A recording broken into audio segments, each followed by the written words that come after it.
그리스도의 복음에 합당하게 살자라는 주제로 빌립보서를 주제로 한 주 한 주 함께 말씀의 은혜를 나누고자 합니다. 복음에 합당하게 사는 것, 우리가 지난 시간에 간략하게 설명을 드렸지만 우리가 하나님의 그리스도의 복음, 또 그 복음의 말씀에 부합하게 살아가는 삶이 때로는 방해도 있고 힘든 일도 있고 역경도 있을 것이지만 그것은 편하니까 가는 길이 아니고 그 길을 가나가면 복을 받으니까 가는 길이 아니고 그것은 주께서 우리에게 명령하신 길이고 또 그 길은 우리가 당연히 가야 할 길이기에 어떤 상황과 환경 속에서라도 변함없이 그 복음에 합당한 삶을 살아가는 것이 우리의 인생의 길인 줄로 믿습니다. 그리스도의 복음에 합당한 삶을 다른 말로 말하면 한번 따라합시다. 예수님처럼 사는 것입니다. 그리스도의 복음대로 살아가는 것은 그리스도께서 가르쳐 주시고 보여주시고 또 우리에게 이렇게 살라라고 교훈하신 대로 살아가는 것이니 주님을 닮아가는 것이요 주님처럼 살아가는 삶이 그 길이 우리 앞에 놓여 있는 것입니다. 우리 예수님을 믿는 사람이라면 또 그런 말씀을 제가 몇 번 설교를 해드렸듯이 나도 예수님처럼 어떻게 살 수 있을까? 정말 나도 예수님을 닮아서 어떻게 살 수 있을까? 아마 이런 마음의 꿈, 마음의 그런 깊은 열정, 아마 이런 것을 한두 번씩은 가져봤을 것입니다. 그러나 그것을 누가 끝까지 붙드느냐, 참 그게 중요한 관건이기도 하죠. 요즘 우리나라 영화 중에 하얼빈이라고 하는 안중근 의사의 이야기를 다룬 영화를 제가 지난주에 좀 함께 봤는데 독립운동을 위해서 살아가는 그 독립군들의 애환 또 그 마음속에 품고 있는 대한민국의 독립을 위한 그 마음속에 그 열정, 많은 사람들은 안 된다, 네가 그렇게 한다고 나라가 독립을 이룰 수 있겠느냐, 이런 많은 회유와 또 포기와 좌절 속에서도 끝까지 자기의 생명을 내놓으면서까지 그런 나라의 독립을 위해서 그들의 마음 속에, 그들의 마음 한 사람 한 사람 속에 그 마음을 품고 끝까지 그 독립을 위해 헌신했던 사람들의 이야기, 안중근 의사의 이야기를 중심으로 펼쳐지지만 많은 그런 마음의 뜻을 품고 살아갔던 사람들의 이야기가 전개되는데 그 반면에는 또 누가 있냐면 밀정이라고 하는 배신자, 그들의 이야기는 뭡니까? 우리가 이렇게 한다고 나라가 변하겠느냐?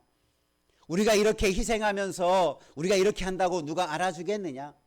독립이 이렇게 한다고 이루어지겠느냐? 그래서 그 꿈을 포기하고 도리어 밀정이 되어져서 일제에게 정보를 팔아넘기고 자기의 안위를 위해 살아가는 사람의 이야기가 함께 그려져 가고 있습니다.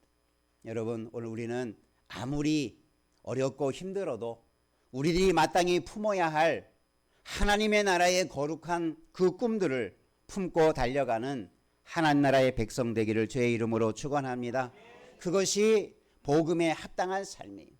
여러분의 마음속에 내가 왜 이 복음에 합당하게 살아가야 하는지에 대한 열망, 열정, 우리는 반드시 그것을 이루어야 되고 나는 반드시 그런 삶을 살아야 된다라고 하는 마음의 간절한 열망이 넘쳐나기를 주의 이름으로 축원합니다. 그것이 없다면 우리는 포기할 것입니다. 내가 이렇게 산다고 내가 세상에서 복받고 살아가냐? 내가 이렇게 특별하게 살아간다고 나에게 뭔 유익이 있느냐? 이렇게 생각하지 말고 마땅히 품어야 할 우리의 마음을 품고 달려가는 한 해 되기를 주의 이름으로 축원합니다. 우리가 그래서 다시 한번 우리 표를 한번 같이 읽어보겠습니다. 시작. 그리스도의 복음에 합당한 살자. 합당하게 살자. 그리스도의 복음에 정말 합당하게 사는 삶을 한번 우리가 다 함께 마음에 품고 우리가 그런 꿈을 이뤄가는 한 해 되기를 주의 이름으로 축원합니다. 그래서 우리가 내 마음에 무엇을 품어야 되느냐? 오늘 말씀에 보면 예수의 마음을 품고 사는 삶에 대해서 가르쳐 주고 있어요. 그래서 우리는 먼저 내 마음에 그리스도의 복음에 합당한 삶을 살기 위해서 우리의 마음속에 품어야 할 그 중요한 마음들이 있다는 거예요. 그 마음을 오늘 함께 살펴보기를 원합니다. 첫 번째 한번 따라합시다. 선한 일에 한 마음을 품자. 그러니까 선한 일에 한 마음으로 선한 일을 감당해야 된다라는 의미죠. 사도 바울은 이 편지가 빌립보 교회를 향한 내용들인데 그 교회를 향해서 1절에 이렇게 말합니다. 그리스도 안에 무슨 권면이나 위로나 교제나 긍휼이나 자비가 있거든. 이것은 교회 안에 성도들 안에 지금 펼쳐지고 있는 선하고 아름다운 믿음의 일들을 나열하고 있습니다. 열거하고 있어요.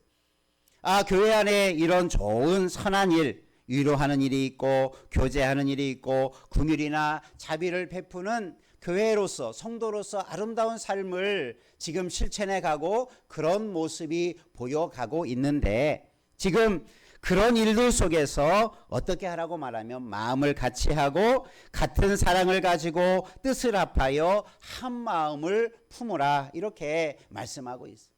그러니까 교회 성도들 안에 선한 일을 함에 있어서 놓치지 말아야 할 것이 뭐냐면 다툼으로 허용으로 하지 말아야 된다. 이것을 지금 강조하면서 한 마음을 품자. 이렇게 사도 바울은 빌립보 교회 성도를 향해서 말하고 있어요.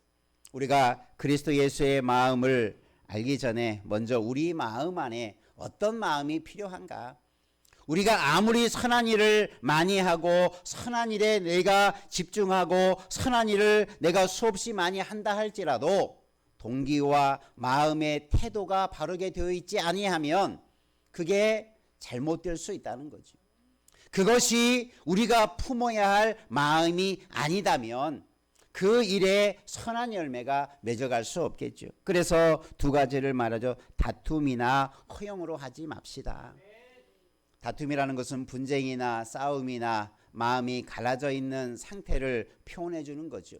그냥 치고받고 싸우는 게 아니라 마음이 갈라지면 그게 이미 마음으로부터 다툼이 시작되는 거예요. 마음이 갈라서면 그 상태가 이미 뜻이 하나 되지 못한 증거인 것입니다. 여러분, 교회 일을 하고 선한 일을 할 때 마음을 같이 할 수 있는 우리의 준비가 되어 있기를 주의 이름으로 축원합니다. 그래서 우리가 그렇게 시기함으로 다툼으로 허용으로 선한 일을 그런 태도를 가지고 해서는 절대 안 된다. 거기에는 선한 열매가 맺어갈 수 없다. 겉으로는 일을 많이 하는 것 같은데 겉으로는 이것저것 선한 일에 많이 그 삶을 드리는 것 같은데 그 마음 속에 그 마음의 중심에 시기가 있고 다툼이 있고 깨어짐이 있고 또 허영스러운 마음이 있다면 그 사람을 통해서 분명히 선한 열매가 맺어지지 못할 것입니다. 빌립보 교회뿐만 아니라 모든 교회에는 항상 마음을 같이 해야 되는 이유가 존재하죠. 왜냐하면 사람마다 다 마음이 다르기 때문에 그래요. 사람마다 생각이 다 다르기 때문에 그래요. 그래서 교회라는 것은 참 신비로운 존재입니다. 왜냐하면 세상의 모임들은 같은 생각을 가진 사람끼리 모이고 같은 뜻을 가진 사람들이 이렇게 모여서 같이 어떤 모임을 만들고 그러면 그것이 어떨 때는 잘 유지가 돼요. 그런데 교회라고 하는 것은 참 그렇지 못하잖아요. 어린아이로부터 다양한 사람들이 다양한 문화를 가진 사람들이 때로는 이 빌립보 교회 유럽에 있는 교회들은 그곳에는 온갖 부류의 사람들이 다 함께 모여 있는 곳이었어요. 그런 곳에서 하나를 이룬다라고 하는 것이 얼마나 힘들겠습니까? 마음을 같이 한다는 것이 뜻을 같이 한다는 것이 얼마나 어려운 일입니까? 여러분도 가정에서도 부부가 마음을 맞추기가 힘들고 가족들의 마음을 하나로 모으기가 힘든 것이 우리 사람들의 삶의 모습이에요. 하물며 교회 안에 우리가 같은 마음을 가지고 살아갈 수 있다. 우리가 교회 안에서 한 마음을 품을 수 있다. 말은 쉽지만 그게 실제적으로 쉽지 않다라는 것을 우리는 너무나 잘 알고 있습니다. 그래서 한 마음을 품으라라고 하는 이 품다라는 마음의 말에 이 2차적인 의미가 뭐냐면 그렇게 합당하게 살아가도록 한 마음을 품으라라고 하는 이 품으라는 마음 속에는 어떤 2차적인 뜻이 담겨져 있냐면 한번 따라합시다. 훈련을 해라. 훈련을 해라.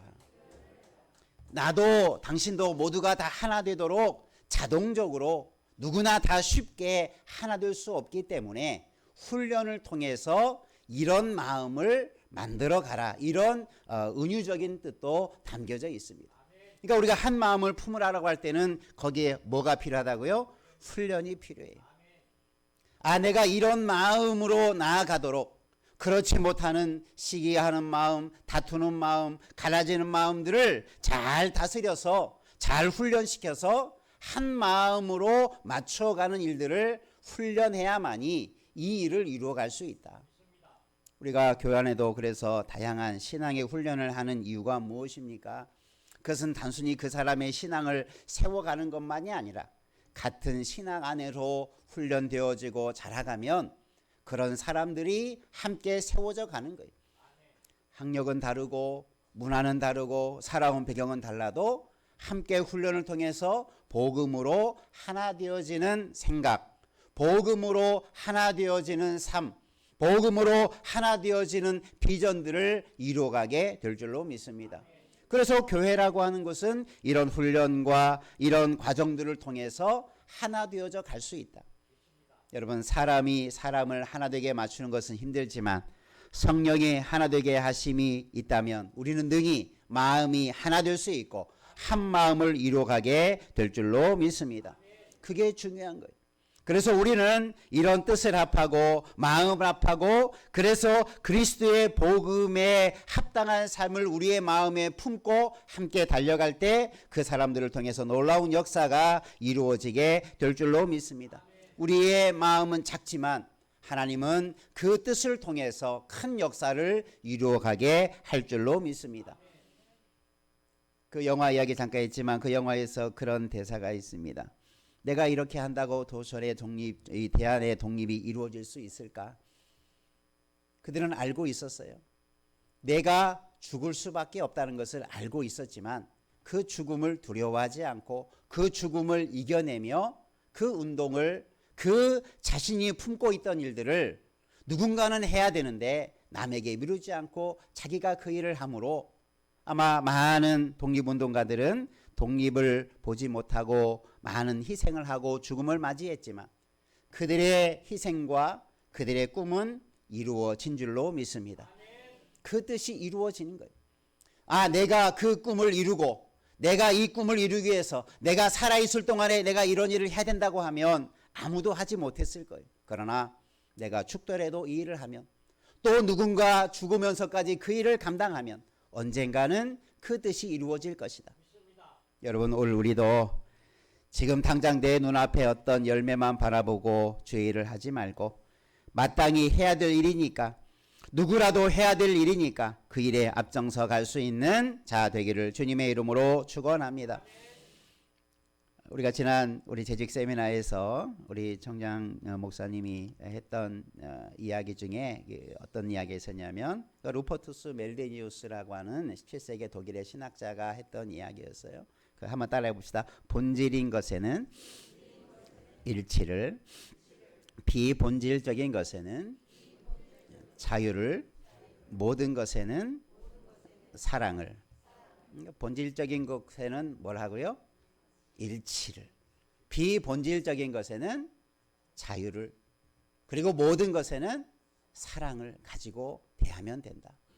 우리가 세미나에 참석하지 않으신 분들 이야기의 의미가 뭔지를 잘 좀 이해해야 되겠지만 이것에 다른 의미들도 많이 있지만 이 말의 핵심은 교회 안에서 우리가 일치와 평화를 이루어야 하는 우리의 자세를 잘 설명해 주는 거예요. 왜 교회 안에 분쟁이 일어나느냐?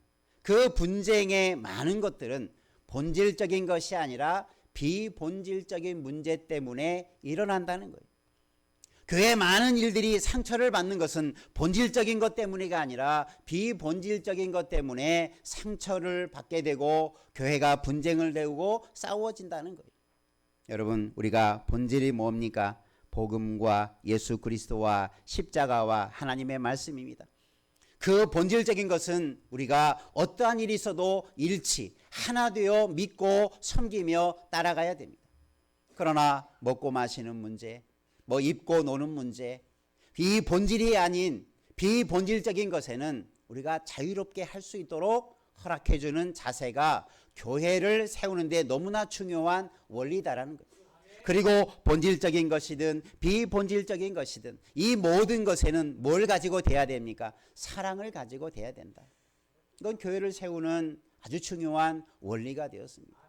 여러분, 우리 교회도 왜 우리 가운데 하나됨이 쉬운 일이 있겠습니까? 그러나 우리가 본질은 붙들고 본질은 우리가 내려놓아서는 안 되겠죠. 복음과 십자가와 하나님의 말씀은 결코 타협할 수 없는 유일한 하나됨의 믿음의 원리이기 때문에 타협할 수 없죠. 그러나 이것이 아닌 것에는 여러분이 자유롭게 사랑으로 교회를 섬기는 자 되기를 주님의 이름으로 축원합니다. 그것이 우리가 교회를 세우는 원리가 되고 그런 마음을 가지고 나아가는 곳에 교회가 평화를 이루게 되고 화평을 이루게 되는 것입니다. 여러분, 우리가 본질과 비본질을 잘 구분할 수 있는 지혜가 있기를 주의 이름으로 축원합니다. 그것을 잘 구별하면 이것은 본질적인 문제가 아니니까 그것 때문에 너무 사람들을 이렇게 하라 저렇게 하라. 그리고 종교개혁 시대에 종교개혁자들이 늘 외쳤던 것이 무엇입니까? 본질로 돌아가자는 거였어요. 하나님의 말씀으로 돌아가자라는 것이었어요. 그러면 왜 그런 외침을 했었습니까? 하나님의 말씀이 없는 것을 만들어 놓고 그것이 하나님의 말씀보다 더 앞세우는 중세 카톨릭, 중세의 많은 종교 지도자들의 모습이 종교의 형태들이 다 그렇게 드러났어요. 본질은 드러나지 않고 비본질적인 것을 가지고 사람에게 가르치고 교훈하고 이렇게 살아라 저렇게 살아라. 예수님 당시 마치 바리새인들처럼 율법주의가 앞서서 말씀보다 율법보다 앞서는 그들의 전통이 앞서서 그들에게 그것을 가르치니 바른 진리가 설 수 없게 되고 그곳에 하나님의 진리의 말씀이 서지 못하게 되고 교회가 하나를 이루어가지 못하게 된 거죠. 그래서 종교개혁이 일어난 것입니다. 오늘 우리들도 본질에 바르게 서가는 은혜 있기를 제 이름으로 축원합니다. 우리는 교회를 그렇게 세워가야 돼요. 비본질적인 것을 가지고 자꾸 교회를 성도들을 비난하거나 비판해서는 안 되는 거예요. 세상에서는 그럴 수 있어요. 세상 사람들이 교회를 대할 때는 본질을 모르니 비본질적인 걸 가지고 교회를 향해서 비난을 퍼부을 수 있어요.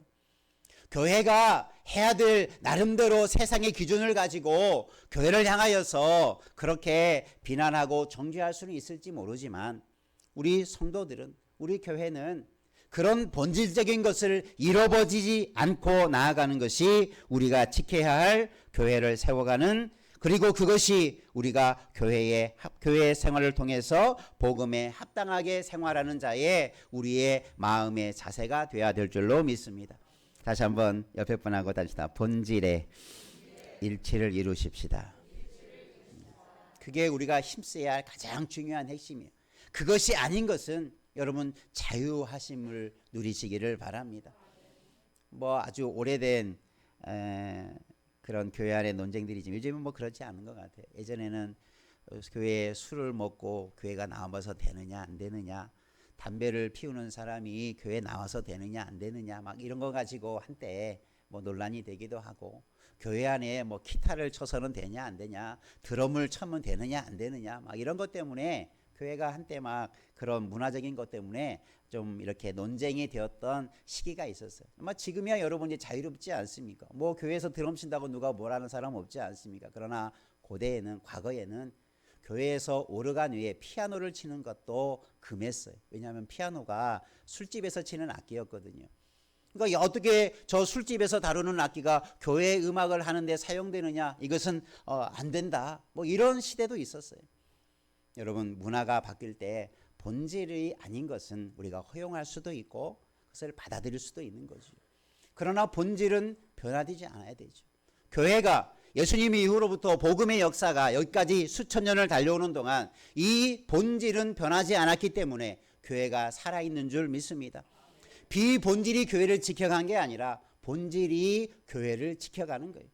우리도 주님이 오실 때까지 본질을 타협하지 말고 지켜가야 돼요. 비본질적인 것 때문에 교회가 다툼이 생기고 분쟁이 생기고 상처가 있고 아픔이 있어서는 안 되죠. 스스로 무너지는 거죠. 여러분, 본질에 집중하고 본질로 돌아가고 그 비본질적인 것에는 자유함을 함께 누리는, 그래서 교회의 일치를 이루고 교회의 평안을 이루는 우리 교회를 이루어가기를 주님의 이름으로 축원합니다. 두 번째, 그러면 이런 모습을 가진 사람이 누구냐? 이처럼 이런 마음을 품은 사람이 누구냐라고 하는 것을 사도 바울은 바로 이어서 예수님의 삶을, 그런 예수님의 본질적인 삶의 모습을 또한 소개합니다. 이 빌립보서 1장 이 예수님에 관한 이 말씀은 예수님의 사역에 대한 찬미의 시락으로 불려질 정도로 예수님의 사역을 가장 압축적으로 잘 드러내 놓은 말씀입니다. 이 말씀 보면 크게 두 가지, 한번 따라서 비움과 낮춤과 복종하신 예수의 마음을 품자. 예수님은 앞에서 이런 한 마음을 품자라고 말씀하고 있는데, 그 한 마음이 누구에게서 정확히 드러나느냐? 바로 예수님의 마음 속에서 드러나게 돼요. 어떻게 우리는 이런 한 마음을 품고 나아갈 수 있을까? 어떻게 우리는 이런 본질적인 마음을 잃어버리지 않을 수 있을까? 예수님의 모습을 통해서 그 마음을 우리의 마음에 품자라는 거죠. 여러분, 중요한 것은 사람이 아니라 예수님의 마음인 줄 믿으시길 바랍니다. 사람은 이 마음들을 가지고 사람의 마음은 사람의 마음으로 통일될 수 없고 하나 될 수 없어요. 혹시 독재자 같은 사람이라면 야, 이렇게 해. 나와 같은 생각, 가치, 사고를 가지고 이렇게 살아가. 아마 과거의 왕정시대나 독재시대에는 그렇게 주입식으로, 그렇게 사람의 생각을 어떤 사람의 권력으로 힘으로 그렇게 통치하며 그렇게 살아갈 수 있지 모르지만, 현대민주사회에서는 절대 그렇게 하지 못하죠. 어떤 사람의 마음이 모든 사람의 마음을 하나로 그렇게 모아갈 수 없어요. 그래서 우리는 누구의 마음으로 하나 될 수 있습니까? 예수님의 마음으로 하나 될 수 있어요. 그 마음이 뭐였느냐? 그 마음을 오늘 2절 말씀에 보면 예수님께서 5절 말씀에 보면 이 마음을 품으라 라고 하시면서 예수님의 마음을 그렇게 6절 이하에 말합니다. 하나님과 본체셨으나 하나님과 동등대를 취할 것으로 여기지 않고 자기를 비워 종의 형체를 가지사 사람과 같이 되셨다. 이 모든 말을 한마디로 압축하면 뭐냐면 비움입니다. 예수님은 자신의 모든 것을 비웠다. 우리가 비웁시다, 마음을 비웁시다 라고 할 때 우리가 보통 생각할 때 이 예수님의 비움과 우리의 비움의 차이는 조금 다를 수 있습니다.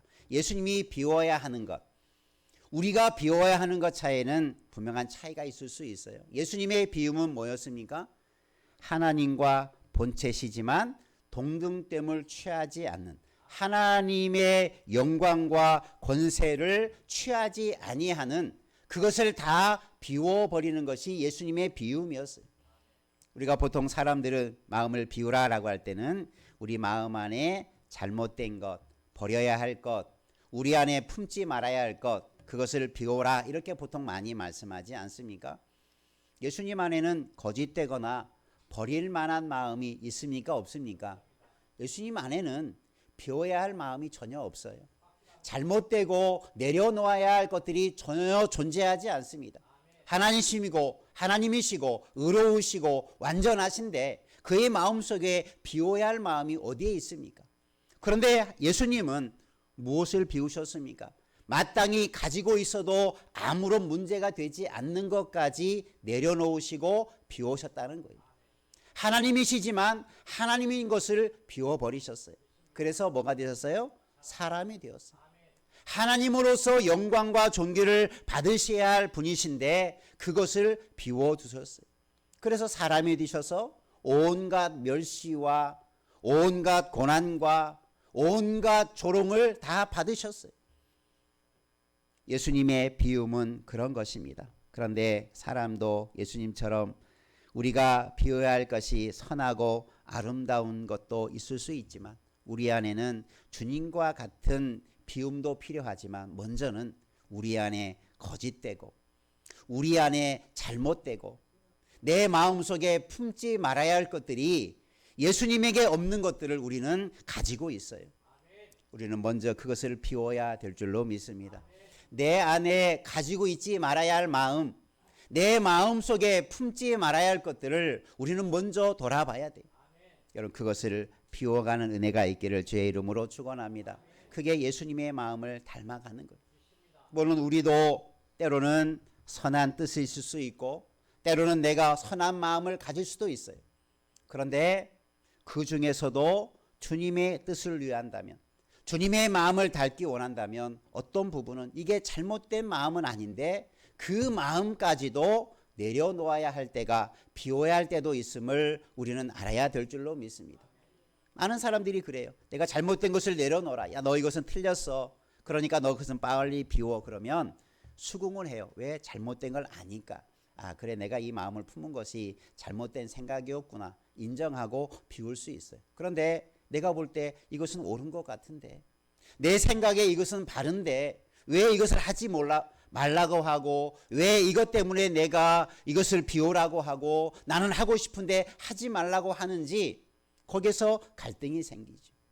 여러분 그러하다 할지라도 여러분 하나님 앞에서 그런 마음까지도 비울 수 있는 준비가 훈련이 되기를 주의 이름으로 축원합니다. 예수님의 마음을 품으라 할 때는 예수님의 마음과 같이 그렇게 훈련하라라는 거죠.